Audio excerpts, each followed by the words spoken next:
Assalamualaikum warahmatullahi wabarakatuh. Kami dari kelompok 3 akan presentasikan tentang analisis PT Semen Indonesia Tbk. Anggota kelompok kami ada Priyo Utomo, yang kedua Hanifatul Zahro, ketiga Angelia Salsabila, dan saya sendiri Warda Mursyida. Untuk materi yang pertama adalah mengenai profil perusahaan PT Semen Indonesia Tbk. Sebelumnya, PT Semen Indonesia merupakan perusahaan berbasis di Indonesia yang memproduksi bahan bangunan yaitu berupa semen. Dahulu bernama Semen Gresik Persero yang didirikan pada tanggal 25 Maret 1953 dan mulai beroperasi pada 7 Agustus 1957. Dalam operasionalnya, PT Semen Indonesia melalui anak perusahaannya seperti PT Semen Padang, PT Semen Tunasa, PT Semen Gresik, Tanglong Semen JCC, Tanglong Semen JCC 2, dan Anpro Semen JCC. PT Semen Indonesia merupakan perusahaan BUMN yang sudah tercatat di Bursa Efek Indonesia dan pertama kali menawarkannya di IPO pada 8 Juli 1991. Dahulu, harga per lembar sahamnya yaitu seharga 7.000 dengan kode SMGR. Namun, kini harga per lembarnya berada di kisaran harga sekitar 12.000. Saat ini, sebesar 51,01% saham perusahaan Semen Gresik dipegang oleh pemerintah. Selanjutnya, pada tanggal 18 Desember 2012, terjadi penandatanganan final akuisisi sebesar 70% saham Tanglong Semen yang menjadikan perseroan BUMN pertama yang memiliki status multinational corporation. Akuisisi ini dengan perusahaan semen asal Vietnam memiliki kapasitas produksi sebesar 2,3 juta ton per tahun. Selain itu, dengan akuisisi ini menjadikan PT Semen Indonesia menjadi perusahaan semen terbesar di Asia Tenggara dengan kapasitas produksi 30 juta ton per tahun pada tahun 2013.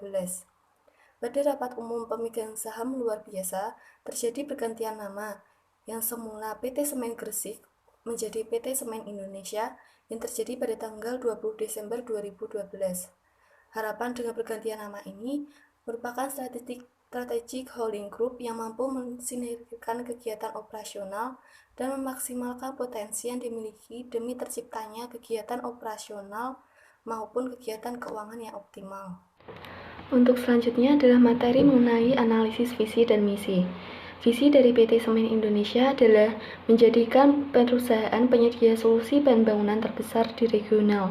Sedangkan untuk misi Semen Indonesia itu sendiri yaitu yang pertama, berorientasi pada kepuasan pelanggan dalam setiap inisiatif bisnis.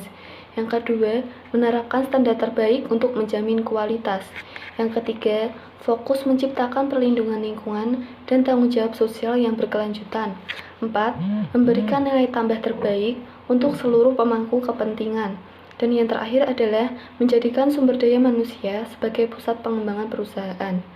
Sehingga dari beberapa analisis visi dan misi ini diklasifikasikan menjadi yang pertama untuk customer-nya sendiri yaitu regional atau dalam negeri. Yang kedua, produk or service-nya itu menerapkan standar terbaik untuk menjamin kualitas. Untuk market-nya itu sendiri, perusahaan penyedia solusi bahan bangunan terbesar di regional.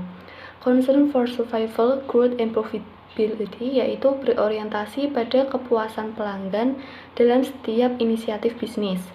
Filosofinya yaitu memberikan nilai tambah terbaik untuk seluruh pemangku kepentingan. Self-konsepnya itu sendiri menerapkan standar terbaik untuk menjamin kualitas. Concern for public image yaitu fokus menciptakan perlindungan lingkungan dan tanggung jawab sosial yang berkelanjutan. Selanjutnya untuk concern for employees yaitu menjadikan sumber daya manusia sebagai pusat pengembangan perusahaan. Analisis lingkungan PT Semen Indonesia terbagi menjadi dua, yaitu analisis lingkungan internal yang meliputi kekurangan dan kelebihan PT Semen Indonesia sendiri, dan analisis lingkungan eksternal yang meliputi peluang dan ancaman. Kelemahan PT Indonesia antara lain 1. Proses packing yang dapat meningkatkan biaya karena dilakukan di tiap packing plant. 2. Pemasaran dilakukan lewat media dan program pemasaran hanya dilakukan beberapa kali dalam setahun. 3. Layanan kepada pembeli kurang, sehingga pembeli terkadang masih bingung dalam memilih produk. Keempat, kebijakan penetapan harga tidak sama di setiap wilayah. Dan yang kelima, produk dikenal, terutama oleh pembeli dari wilayah tersebut. Lalu, kelebihan PT Semen Indonesia antara lain, yang pertama, PT Semen Indonesia merupakan BUMN. Kedua, PT Semen Indonesia sudah go publik dan menjadi BUMN pertama yang menjual sahamnya kepada masyarakat. Ketiga, lokasi pabrik yang strategis. Lokasi yang strategis memberikan ruang keunggulan yang kompetitif dan komparatif dalam manajemen biaya dan distribusi serta kontinuitas pasokan.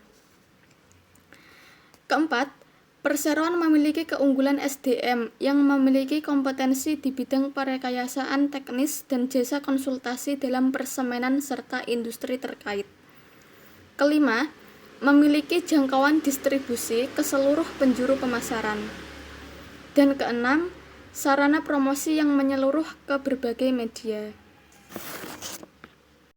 Kemudian, peluang dari faktor eksternal PT Semen Indonesia antara lain ketidakmudahan untuk masuk ke saluran distribusi, diferensiasi produk semen yang beragam, dominasi pemasok bahan baku industri semen yang rendah, pemasok bahan baku sulit menjual langsung ke pembeli, pembeli sulit untuk memproduksi semen sendiri, biaya peralihan besar bagi pembeli untuk beralih ke produk pengganti, dan yang terakhir, kecondongan pembeli terhadap produk pengganti sangat rendah.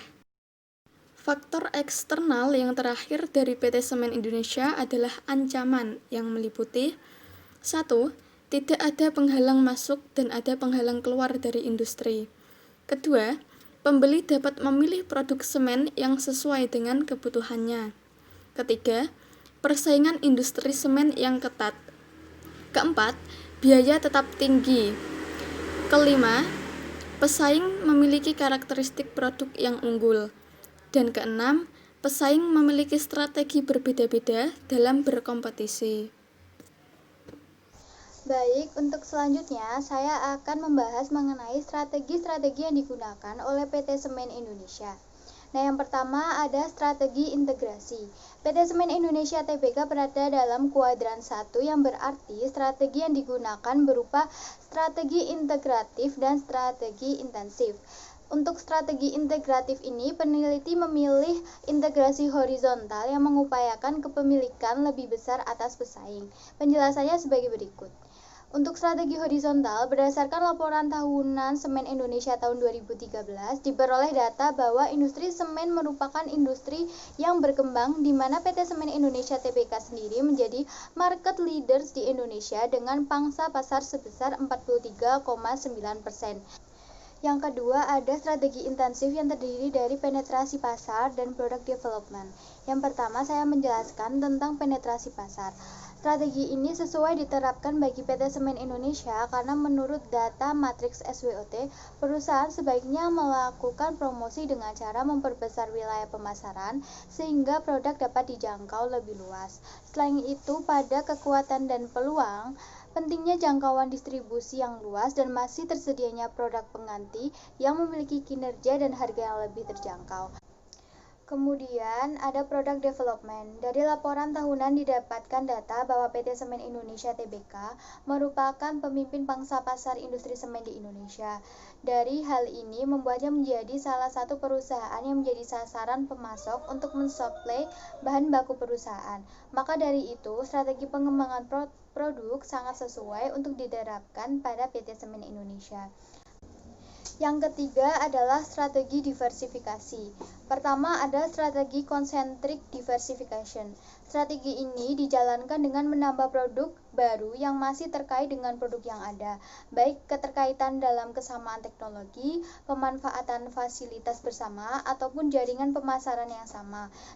Selanjutnya ada conglomerate diversification. Strategi ini dilakukan dengan penambahan produk baru yang berada dan tidak berhubungan langsung dengan produk lamanya. Biasanya penggabungan atau akuisisi tersebut dilakukan dengan perusahaan yang tidak ada hubungan dengan kegiatan yang dilakukan oleh perusahaan semula. Kemudian strategi yang keempat ada strategi defensif. Pertama ada strategi retrenchment atau penciutan. Strategi ini biasanya dilakukan dengan mengurangi besar dan diversifikasi pengoperasian perusahaan melalui pengelompokan kembali pengurangan biaya dan aset guna mengatasi masalah yang ditimbulkan oleh penurunan pendapatan dan laba perusahaan. Kemudian yang kedua ada strategi divestasi. Strategi ini dilakukan dengan menjual salah satu atau beberapa divisi atau bagian dari perusahaan. Hal ini terjadi pada salah satu anak perusahaan PT Semen Indonesia yaitu Semen Gresik yang dijual kepada Cemex Meksiko. Kemudian selanjutnya ada strategi likuidasi. Likuidasi adalah strategi terakhir yang merupakan pengakuan menyerah dan keputusan yang sulit. Namun tidak bisa dipungkiri lagi karena kalau tidak dihentikan akan menjadi beban yang memberatkan. Ini dilakukan dengan cara menjual aset atau saham perusahaan. Kemudian yang terakhir ada joint venture. Joint venture merupakan strategi yang populer di mana beberapa perusahaan bekerja sama membentuk perusahaan yang terpisah atau konsortium untuk membiayai suatu investasi yang besar bagi kepentingan bersama. Analisis perbandingan visi, misi, dan juga implementasi strategi Semen Indonesia. Nah, visi dari Semen Indonesia yaitu menjadi perusahaan penyedia solusi bahan bangunan terbesar di regional. Kemudian implementasinya, hal ini dibuktikan dengan memberi branding Semen Indonesia menjadi SIG atau Semen Indonesia Group dengan lokasi pabrik sangat banyak dan strategis di Sumatera, Jawa, Sulawesi, dan Vietnam, menjadikan Semen Indonesia mampu masuk kebutuhan semen di seluruh tanah air yang didukung ribuan distributor, subdistributor, dan toko-toko. Kemudian dari misinya, yang pertama yaitu berorientasi pada kepuasan pelanggan dalam setiap inisiatif bisnis. Hal ini diimplementasikan dengan Semen Indonesia memperkenalkan Semen Indonesia Total Solution atau SITOS, yang dimana layanan ini menghadirkan produk dari hulu hingga hilir yang meliputi produk semen, non-semen, hingga jasa. Kemudian lanjut ke slide yang kedua. Misi yang kedua dari Semen Indonesia yaitu menerapkan standar terbaik untuk menjamin kualitas. Implementasinya yaitu Semen Indonesia melakukan strategi diversifikasi produk atau keanekaragaman produk, kemudian perkuatan unit resource dan every time untuk menunjukkan ke masyarakat bahwa Semen Indonesia memiliki kapasitas yang besar. Kemudian misi yang ketiga yaitu fokus menciptakan perlindungan lingkungan dan tanggung jawab sosial berkelanjutan. Hal ini Semen Indonesia memiliki cetak biru tanggung jawab sosial, yaitu yang pertama si cerdas, yang dimana fokus pada pendidikan, kemudian si prima yang fokus pada pemasaran, kemudian si lestari yang fokus pada program lingkungan, dan juga si peduli yang berisikan program-program sosial dan ekonomi. Kemudian misi yang keempat yaitu memberi nilai tambah terbaik untuk seluruh pemangku kepentingan. Implementasinya yaitu dalam kurun waktu 6 tahun terakhir, SMJR atau Semen Indonesia di Bursa Efek Indonesia selalu konsisten bagian dividen 40-45% dari laba. Dan kemudian misi yang kelima yaitu menjadikan sumber daya manusia sebagai pusat pengembangan perusahaan. Nah, implementasinya yaitu dengan mewujudkan atau membentuk SICC atau Semen Indonesia Center of Excellence. Tujuan organisasi dan juga implementasi strategi Semen Indonesia. Tujuan organisasi dari Semen Indonesia itu ada 3. Yang pertama itu construction material, kemudian yang kedua adjacent business, yang ketiga yaitu regional expansion. Nah, construction material terdapat 3, yaitu capacity management, yang dimana pembangunan pabrik tidak hanya di satu daerah, kemudian quality management, yaitu Semen Indonesia membangun atau membuat diversifikasi produk, tidak hanya satu produk namun banyak produk. Kemudian di green management, yaitu dengan aspek peduli lingkungan untuk pembangunan berkelanjutan. Kemudian untuk strategi yang kedua, tujuan organisasi yang kedua yaitu adjacent business, yaitu dengan distribution dan retailer, logistik service, IT service, energi, dan mining service. Kemudian tujuan organisasi yang ketiga yaitu regional expansion, yaitu implementasinya yaitu dengan importing countries, exporting countries, cost proximity.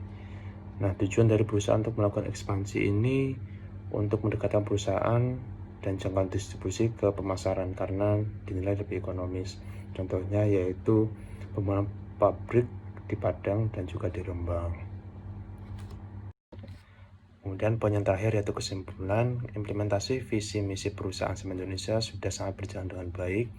Hal ini terbukti dengan visi misi perusahaan dan juga tujuan organisasi sudah terimplementasikan dengan sangat baik. Kemudian ditambah dengan Semen Indonesia yang semakin kuat di pangsa produk regional Indonesia, ditambah dengan ekspansinya di Asia Tenggara yaitu di Tan Long, Vietnam. Tentu hal ini akan menjadi sebuah kebanggaan bagi Indonesia sendiri karena memiliki produk semen atau pabrik semen yang dikenal di luar Indonesia, khususnya di Asia Tenggara. Saya mewakili dari kelompok 3 mengucapkan terima kasih dan maaf apabila ada kekurangan dari penyampaian dan juga presentasi. Kami akhiri, wassalamualaikum warahmatullahi wabarakatuh.